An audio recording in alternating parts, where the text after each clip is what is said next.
ಚಾಲು ಮಾಡೋಕೆ ನಾನು ಮಲಗ್ತೀನಿ, ನಾನು ಗಾಡಿ ಅಡಿಯಲ್ಲಿ ಮಲಗ್ತೀನಿ. ನಾನು ನಿಲ್ಲಿ ನಿಲ್ಲಿ. ಯಾರು ಯಾಕೆ ಮಾಡಿದ್ವಿ ಮಾಡ್ಬೋಣ ಕ್ಯಾಮ್ರಾ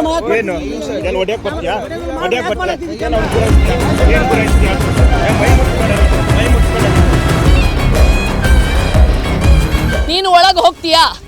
ಆಯ್ತು ಆಯ್ತು ಹೋಗು.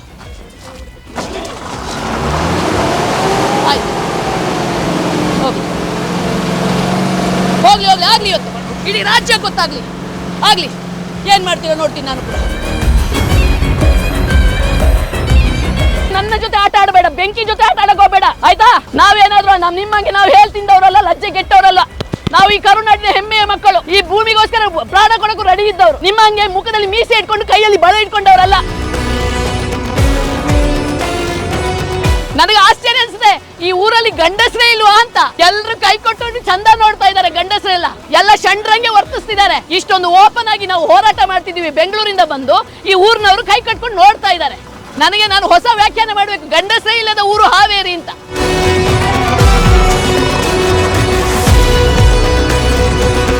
ನೋಡಿ, ಬರೀ ಅಕ್ರಮ ಮರಳುಗಾರಿಕೆಯ ದಂಧೆ.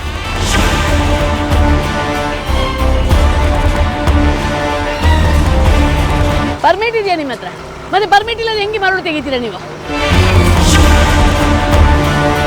ಎಷ್ಟೊಂದು ಬೋಟುಗಳು, ಎಷ್ಟೊಂದು ಅಲ್ಲಿ ಕಣ್ಣು ಹಾಯಿಸಿದಷ್ಟು ಬೋಟುಗಳೇ ಕಾಣ್ತಿವೆ, ಬರೀ ಬೋಟುಗಳೇ ಕಾಣ್ತಿವೆ. ದೂರದಲ್ಲಿ ಹಾವನೂರು ಬ್ರಿಡ್ಜ್ ಅಂತ ಕಾಣ್ತಾ ಇದೆ, ಸೇತುವೆ. ಅದರ ಕೆಳಗಡೆನೆ ಹೇಗೆ ಅಕ್ರಮ ಮರಳುಗಾರಿಕೆ ಮಾಡ್ತಿದ್ದಾರೆ ಅನ್ನೋದನ್ನ ನೀವು ಕಾಣ್ಬೋದು. ಇವ್ರು ಯಾರು ಕೂಡ ಕರ್ನಾಟಕದವರಲ್ಲಂತೆ. ಕರ್ನಾಟಕ, ಪಕ್ಕದ ಆಂಧ್ರದವರು, ಉತ್ತರ ಪ್ರದೇಶದವರು, ಇಲ್ಲಿಂದೆಲ್ಲ ಬಂದು ಇವರು ನಮ್ಮ ನಾಡಿನ ಸಂಪತ್ತನ್ನು ಎತ್ಕೊಂಡು ಹೋಗೋದು. ಈ ಹಾವೇರಿ ಜಿಲ್ಲೆಯ ಉಸ್ತುವಾರಿ ಸಚಿವರು ಕೂಡ ಇದರಲ್ಲಿ ಇನ್ವಾಲ್ವ್ ಆಗಿದ್ದಾರೆ ಅಂತ ಅನುಮಾನ ಪಡ್ತಾರೆ.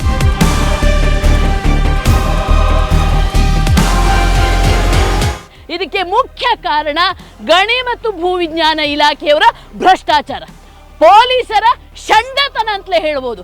ಜೊತೆಗೆ ಜಿಲ್ಲಾಧಿಕಾರಿಯ ಅಸಹಾಯಕತೆ, ಬಲಹೀನತೆ ಅನ್ನುವಂಥದ್ದು ಇಲ್ಲಿ ಸ್ಪಷ್ಟವಾಗಿ ಗೊತ್ತಾಗುತ್ತೆ.